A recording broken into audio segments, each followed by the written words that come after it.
Finding the courage to change, learning to reach out. I find it a bit unnatural to reach out to other people. I learned don't talk to strangers, don't make eye contact, don't talk about family to outsiders.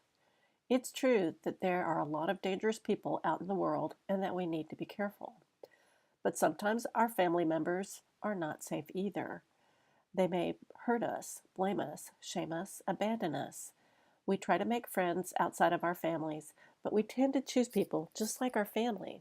So our experience teaches us it is easier to isolate than to reach out. But I cannot solve my life problems in isolation. It's my stinking thinking that caused my problems in the first place. Wherever I go, there I am. I'm the only person who can solve my isolation problem. It can be uncomfortable and scary to reach out, but there's a place inside me that needs to connect with others. I'm looking for a connection with others and with my higher power. When I feel lost and alone, I'm like the toddler who believes that they are hiding when they cover their eyes. It's like I'm walking around with my eyes covered, pretending that I'm alone and no one sees me. I'm feeling alone, but I'm just not brave enough to reach out. It's time to take those blinders off. It's time to really look at others and see them.